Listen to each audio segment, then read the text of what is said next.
ओम।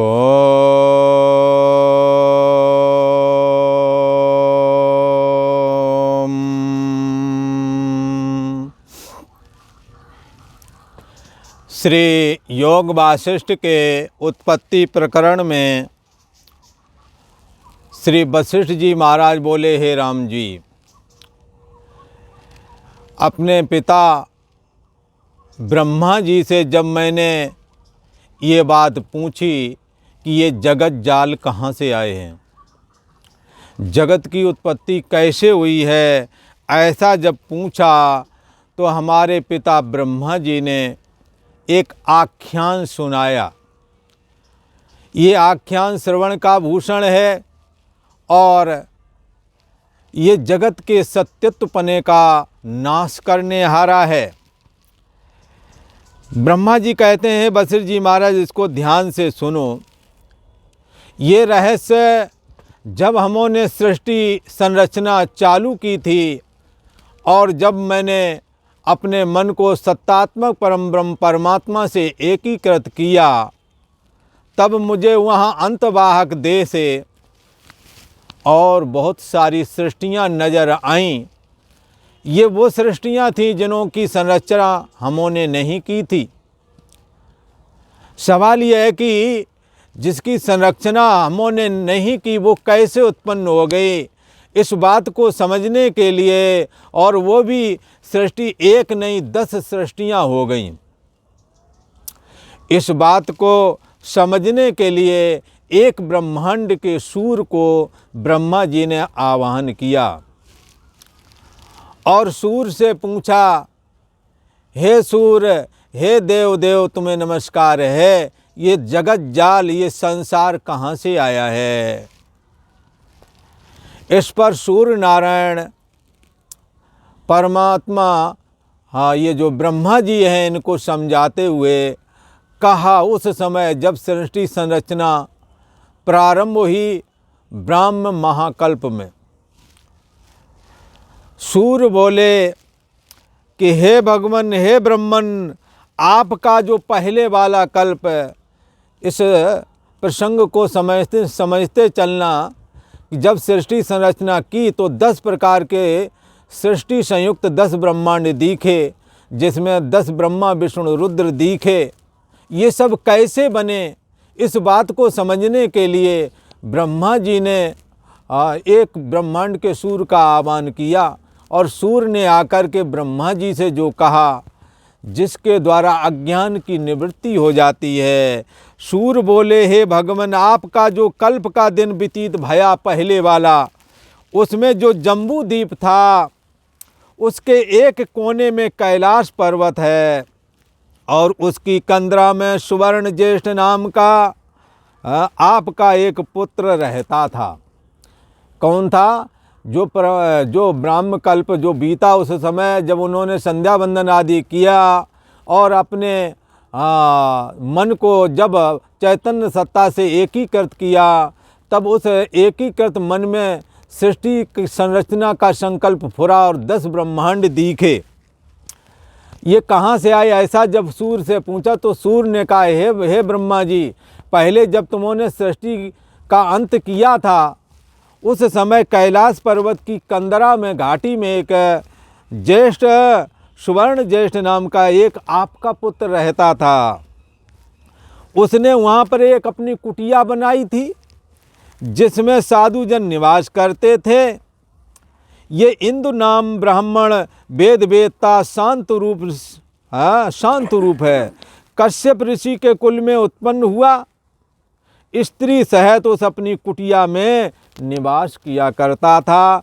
उस स्त्री से प्राणों की नाई वो स्नेह करता था, जैसे मरुस्थल में घास नहीं उपजती, तैसे ही ये ब्राह्मण, उससे कोई संतान नहीं हुई उसकी स्त्री से। और जैसे शरद काल की बेल बहुत सुंदर होती है परंतु फल से शून्य रहती है, वह ऐसे ही वह स्त्री भी थी। तब दोनों स्त्री पुरुष पुत्र के प्राप्ति के निमित्त कैलाश के निकट निर्जन स्थान में और एक कुंज में एक वृक्ष के ऊपर चढ़ चढ़ करके बैठे और तपस्या करने लगे। कुछ दिन तक तो वे केवल जल पी करके और भोजन कुछ न करें और रात्रि दिन व्यतीत करें केवल पानी पी करके। फिर कुछ समय तक एक अंजलि जल का पान किया, एक अंजलि भर जल पिया और फिर उसका भी त्याग कर दिया और फुरने से रहित हो वृक्ष की नाई वो बैठे रहे दोनों। निदान जब उनको तप करते हुए त्रेता और द्वापर 2 युग बीत गए, बहुत लंबा तप किया। तब शशिकलाधारी चंद्रमा को धारण करने हारे भवानी के पति शंकर परम संतुष्ट हुए और संतुष्ट होकर के आए और क्या देखा कि स्त्री पुरुष दोनों वृक्ष पर बैठे हैं। तब उन्होंने शिव जी को दंडवत प्रणाम किया तो जैसे दिन की तपन से शक्ति हुई चंद्रमुखी कमलनी चंद्रमा के उदय होने से प्रफुल्लित हो जाती है, तैसे ही महामहिम की नाई शिव जी को देख करके वो प्रफुल्लित हुए। महामहिम शिव जी प्रकट हो गए, मानो आकाश और पृथ्वी दोनों रूप धर के आन खड़े हुए हों। ऐसे भवानी शंकर ने उस ब्राह्मण से कहा, अरे ब्राह्मण, मैं तुझ पर संतुष्ट हुआ, जो कुछ तुझको वांछित वर है सो तू मुझसे मांग ले। तब वह ब्राह्मण तब वो ये क्यों कौन बता रहा है, दूसरे ब्रह्मांड का सूर्य ब्रह्मा जी को ये बात बता रहा है। क्या बता रहा है कि हे ब्रह्मा जी, तब ऐसे शिव जी ने कहा। तब ब्राह्मण प्रफुल्लित होकर के कहने लगा, हे भगवान, हे देव देवेश, हे महादेव, तुम्हें नमस्कार है। मेरे घर में 10 पुत्र बड़े बुद्धिमान और कल्याण मूर्ति पैदा हो में, और जिससे मुझको फिर शोक कदाचित ना हो, ऐसा करो, हमें वरदान दो। तब ईश्वर ने कहा, ऐसे ही होवेगा। भगवान सदाशिव ने, ये कहाँ की घटना है, जब प्रलय नहीं हुआ था उस समय ब्रह्मा जी की जो सृष्टि थी, उस सृष्टि में कैलाश की कंदरा के अंतर्गत कुटिया बना करके जो इंदु नाम का ब्राह्मण रहता था, उसके साथ ये घटना हुई है। अब क्या है, तब ईश्वर ने कहा ऐसे ही होवेगा। ऐसे कहकर शिव जी समुद्र के जैसे तरंग लीन हो जाते हैं, पानी रूप हो जाते हैं, ऐसे ही शिव जी भी देखते ही देखते अदृश्य हो गए, अंतर्ध्यान हो गए। उनको वरदान दे करके, किसको वरदान दिया है, इंदु नाम के ब्राह्मण को, जो कि पत्नी के साथ तपस्या करता था। उसने तपस्या में 10 पुत्र मांगे हैं। और तब क्या हुआ, तब वे स्त्री पुरुष दोनों शिव जी के चरणों को ग्रहण करके बड़े प्रसन्न हुए। जैसे सदाशिव और भवानी की मूर्ति है, तैसे प्रसन्न होकर वो अपने घर को आए। फिर जब उन्हें वरदान प्राप्त हो गया, निदान ब्राह्मणी गर्भवती हुई और समय पाके उसके 10 पुत्र हुए। जैसे द्वितीया के चंद्रमा की शोभा होती है, तैसे ही उसकी बड़ी शोभा हुई और 16 वर्ष के आकार की नाई ब्राह्मणी का आकार बना रहा शिव जी की कृपा से। ना वह वृद्ध हुई, वे 10 बालक संस्कारों को लेकर उपजे। शिव जी के वरदान से आए ना, तो संस्कारों को लेकर के जन्मे। जैसे वर्षा काल की बदली थोड़ी भी शीघ्र बड़ी हो जाती है, वर्षा काल के थोड़े बादल भी बढ़कर के अधिक हो जाते हैं और बरसात हो जाती है, तैसे ही वो सूर्य कहता है ब्रह्मा जी से कि हे ब्रह्मा जी, ऐसे ही वो थोड़े ही समय में उसके 10 पुत्र बड़े हो गए। जब 7 वर्ष के वे हुए, तब वे सब वाणी के वेत्ता हुए, यानी वेद के वेत्ता हो गए। और उनके माता पिता दोनों शरीर त्याग करके अपनी गति को प्राप्त हुए। सूर्य कहते हैं, हे ब्रह्मन, हे जगतपते ब्रह्मा, 10 ब्राह्मण माता पिता से रहित होकर के, जब माता पिता उनके मर गए, तो माता पिता से रहित होकर के उन 10 ने घर त्याग दिया। जब माता पिता का शरीर शांत हो गया, फिर इन्होंने क्या किया, इन 10 ने घर को त्याग के कैलाश के शिखर पर जा चढ़े और परस्पर विचार करने लगे, वह कौन ईश्वर है जो परमेश्वर रूप है, और वह कौन है जो ईश्वर पद है। ईश्वर पद क्या है ये, किसके पाने से फिर दुखी नहीं होता ये जीव, और किसके पाने पर ये जीव दुखी भी नहीं होता और नाश भी जीव का नहीं होता है। और कहते हैं कि वह कौन ईश्वर पद है जिसके पाने से फिर दुखी ना हो और नाश भी ना हो वह पद, सबका ईश्वर हो। तब एक भाई ने कहा, सबसे बड़ा ऐश्वर्य मंडलेश्वर का होता है। राजाओं के यहाँ, राजाओं के नीचे मंडलेश्वर होते थे, सबका जो अधिपति होता था उसे महामंडलेश्वर कहते थे। तो एक भाई बोला, सबसे बड़ा ऐश्वर्य मंडलेश्वर का है, क्योंकि उस पर उसकी सब पर आज्ञा चलती है। तो दूसरे भाई ने कहा, मंडलेश्वर की विभूति भी कुछ नहीं, क्योंकि वह मंडलेश्वर राजा के अधीन होता है, इससे राजा का पद बड़ा है। ये क्या विचार कर रहे हैं, हमने तपस्या करनी है और हमें कौन ऐसी चीज़ प्राप्त हो जिसमें कभी दुख ना हो और सबसे श्रेष्ठ भी वही हो। तो दुख परमात्मा में नहीं है, उससे परमात्मा ही सबसे श्रेष्ठ है। अब ये भी विचार कर रहे हैं कि हमें वही पद प्राप्त करना है जिसमें कभी दुख ना हो, जिसका कभी नाश ना हो, जो ईश्वर रूप हो। तब ये विचार करते हैं, एक कहता मंडलेश्वर बड़ा होता वो बन जाऊंगा, तब वो दूसरा कहता वो राजा के अधीन होता, तो तीसरा कहता राजा से भी बड़ा कौन है। तीसरे ने कहा, राजा की विभूति भी कुछ नहीं, क्योंकि राजा चक्रवर्ती राजा के अधीन होता है, इसलिए चक्रवर्ती राजा का पद बड़ा है, इसलिए राजा ही बनना है तो चक्रवर्ती बनना चाहिए। चौथे ने कहा, चक्रवर्ती भी कुछ भी नहीं है, क्योंकि वह भी यमराज के अधीन होता है, यमराज के आगे किसी की नहीं चलती। इससे यम का पद बड़ा है तो यम का पद प्राप्त कर लेना चाहिए। पांचवें ने कहा, इंद्र से भी बड़े नहीं। इसने पांचवें ने कहा, इंद्र के आगे यम की विभूतियां कुछ भी नहीं है।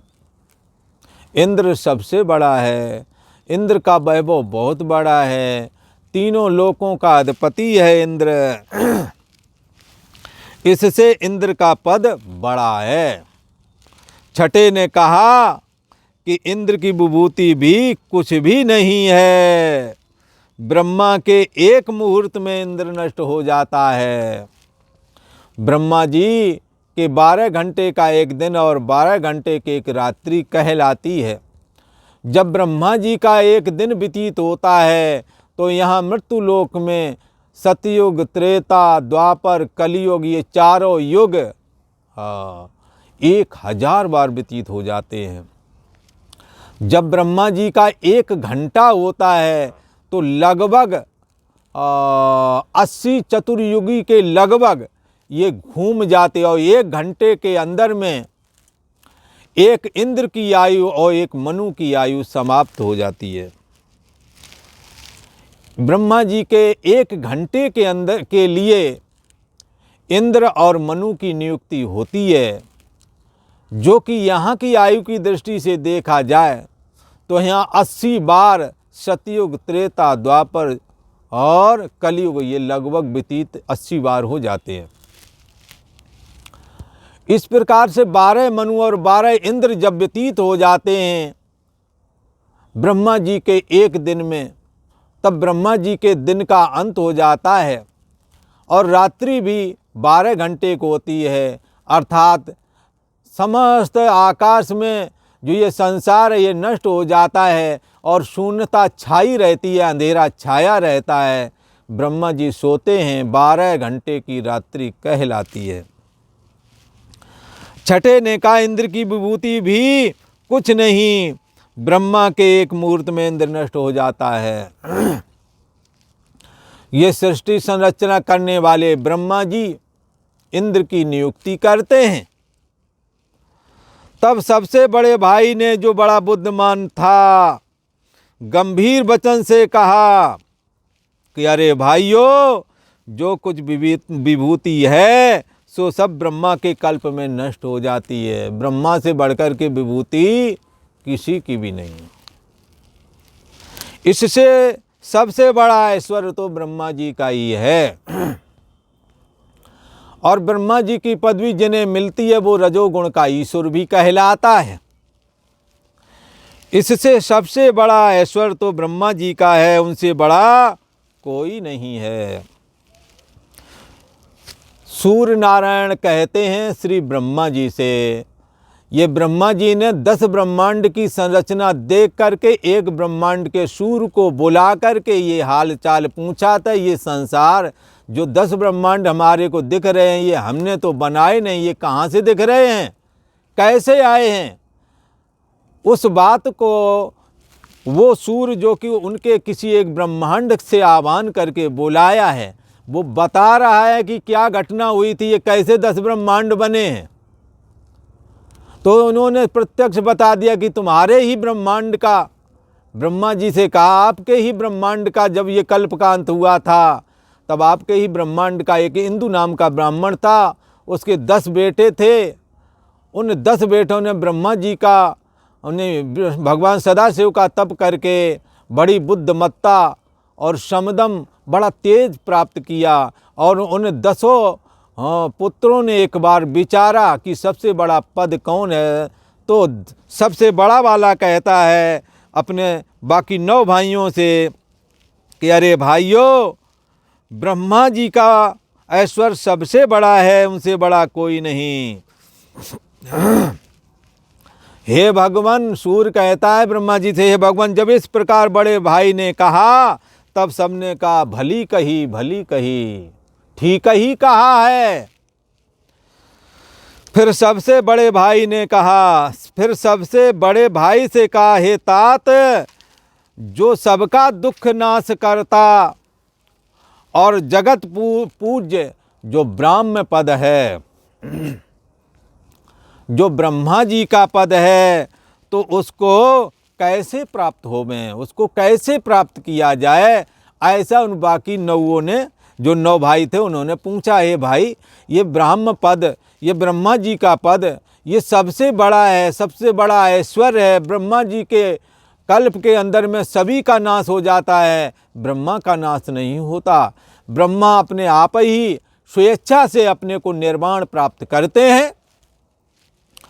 तो ये ब्रह्म पद मुझे कैसे प्राप्त होवेगा, ऐसा उन भाइयों ने अपने बड़े भाई से पूछा।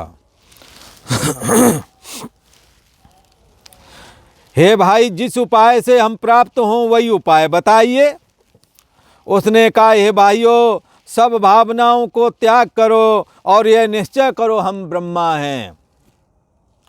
समाधि लगाओ, ये आहंग्रह उपासना है बंदो, कोई नई नहीं इसमें। ये आहंग्रह उपासना कोई भी कर सकता है। किसी भी देवता के अहम को स्वीकार करके अभेद उपासना करने का नाम आहंग्रह उपासना है। ये आहंग्रह उपासना सर्वाधिष्ठान ब्रह्म मैं हूँ ऐसे करके भी की जाती है।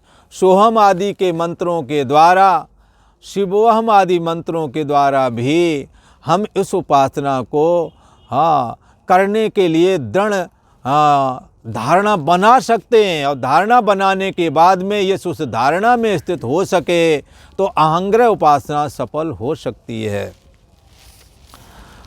हे भाइयों, सब भावनाओं का त्याग कर दो, हृदय से सारी वासनाओं का त्याग कर दो और एक वासना, एक निश्चय रखो, क्या, मैं ब्रह्मा हूँ। और ऐसा दृढ़ संकल्प लेकर के दृढ़ समाधि में स्थित हो जाओ कि मैं ही ब्रह्मा हूँ, मेरे आगे गायत्री और सावित्री विद्यमान है, 10 दिशाएं हमारे कान हैं, हमारे गंगा यमुना सरस्वती आदि नदियाँ हमारी नाड़ियाँ हैं, हिमालय हमारी हड्डियाँ हैं। इस तरह के विराट धारणा करो। मैं सर्व जगत में समाया हुआ हूँ, सबके अंदर अहम अस्मि हो करके मैं ही बोल रहा हूँ। मैं सारे जगत का समष्टि सूक्ष्म शरीर हूँ, अंतवाहक रूप हूँ, ब्रह्मा ही हूँ। मैंने 10 दिग्पाल नियुक्त किए हैं, मैंने ही सूर्य और चंद्रमा की नियुक्ति की है। मेरा होना ही पृथ्वी का होना है, मेरा सो जाना पृथ्वी का पानी में लीन हो जाना कहलाता है। हे भाइयों, सब भावनाओं का त्याग करो, एक निश्चय करो, हम ब्रह्मा हैं। और पद्मासन पर मैं बैठा हूँ, सब सृष्टि के कर्ता और सबकी पालना और श्रृंगार करता हम ही हैं। हम ही सृष्टि रचना करते हैं, हम ही पालन करते हैं, हम ही श्रृंगार करते हैं। मैं ही ब्रह्मा हूँ। जो कुछ जगत जाल है उसका आश्रय हम, जो कुछ जगत जाल है उसका आश्रयभूत हम नहीं। सब सृष्टि हमारे अंग हैं। जगत जाल जितने हैं ये वासनात्मक हैं, इस दृष्टि से कह दिया इसके आश्रय हम नहीं। जगत जाल कुछ अपने आप में है नहीं। सृष्टि के कर्ता और सबकी पालना और श्रृंगार करता हम ही हैं। और जो कुछ जगत जाल है उसका आश्रयभूत हम नहीं। सब सृष्टि हमारे अंग में स्थित है। जब हम ऐसा निश्चय और सजाती भावना करके बैठेंगे, यही भावना हमेशा बनाए रखनी है, विजाती नहीं आने देना है। मैं ब्रह्मा ही हूँ, ऐसी भावना बना करके बैठेंगे, तब हमको ब्रह्मा का पद प्राप्त होवेगा। श्री सूर्य नारायण बोले, जो कि दूसरे ब्रह्मांड से ब्रह्मा जी ने बुलाया था, वो बता रहे हैं कि हे जगतपते ब्रह्मन, जब इस प्रकार बड़े भाई ने कहा, तब छोटे भाइयों ने कहा, हे तात, तुमने तो यथार्थ बात कही है। जैसे तुमने कहा है तैसे ही हम भी करेंगे। ऐसा कहकर सब ध्यान में स्थित हुए और ऐसे ध्यान में स्थित हुए समस्त वासनाओं का त्याग कर दिया। और इस जगत का सृष्टिकर्ता ब्रह्मा मैं ही हूँ, मैंने ही दिक्पाल बनाए, मैंने ही इंद्र नियोजित किया, ऐसी धारणा करके कागज पर लिखी मूर्ति की तरह स्थित हो गए और दसों ध्यान में स्थित हो गए। मन में हर एक के यही निश्चय किया कि मैं ब्रह्मा हूँ, कमल मेरा आसन है, सृष्टिकर्ता और भोक्ता महेश्वर मैं ही हूँ। सांगोपांग जगत कर्म मैंने ही रचे हैं, सरस्वती और गायत्री सहित वेद मेरे आगे खड़े हैं।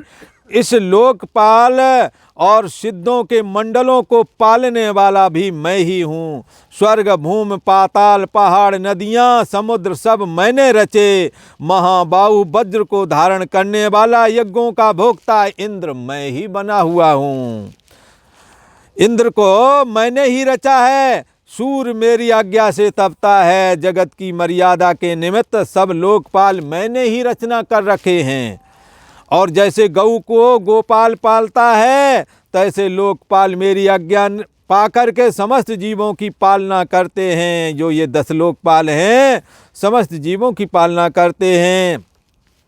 जैसे समुद्र में तरंग उपजते और मिट जाते हैं, तैसे ही ये समस्त जगत मुझसे उपजते हैं और फिर मुझ में ही लीन हो जाते हैं। क्षण दिन मास वर्ष युग आदि काल ये समय मैंने ही रचा है और मैंने ही सब काल के नाम रखे हैं। दिन रात इतवार सोमवार मंगल आदि ये सब मैंने ही नाम रखे हैं। मैं ही सृष्टि की रचना चैत्र शुक्ल पक्ष प्रतिपदा से ब्रह्मा जी ने की थी। तो कहते मैंने ही सब काल के नाम रखे हैं। मैं ही दिन को उत्पन्न करता हूँ और सूर्य के लीन होने पर रात्रि मैं ही रात्रि की संरचना मैंने ही की है। सूर्य के निकलने और अस्त होने पर सूर्य यद्यप हमेशा उदित रूप है, तथापि जब सूर्य के सम्मुख पृथ्वी होती तो दिन, जब नहीं होती तो रात्रि। ब्रह्मा वो 10 क्या विचार कर रहे हैं? मैं दिन को उत्पन्न करता हूँ, रात्र को लीन कर लेता हूँ। मैं सदा आत्मसत्ता हूँ, मैं ब्रह्म हूँ, मैं पूर्ण परमेश्वर मैं ही हूँ। हे ब्रह्मा जी, ये सूर्य दूसरे ब्रह्मांड का जो सूर्य ब्रह्मा जी ने बुलाया है, वो कह रहा है क्या? हे ब्रह्मा जी, इस प्रकार वे 10 भाई भावना धारण करके बैठे रहे, मानो कागज की मूर्ति लिखकर छोड़ दी गई हो। इस प्रकार से वो 10 अहंग्रह उपासना का आश्रय लेकर के मैं ही ब्रह्मा हूँ ऐसी धारणा की है, और ये ही बाद में आगे चल के 10 ब्रह्मा के रूप में बनते हैं और 10 ने अपने अपने ब्रह्मांड की संरचना की है। ये प्रसंग आप आगे वाले एपिसोड में सुनेंगे। आज इतना ही। इति श्री योग वासिष्ठे उत्पत्ति प्रकरण है ऐन्दव समाधि वर्णन नाम 62तमः सर्गः।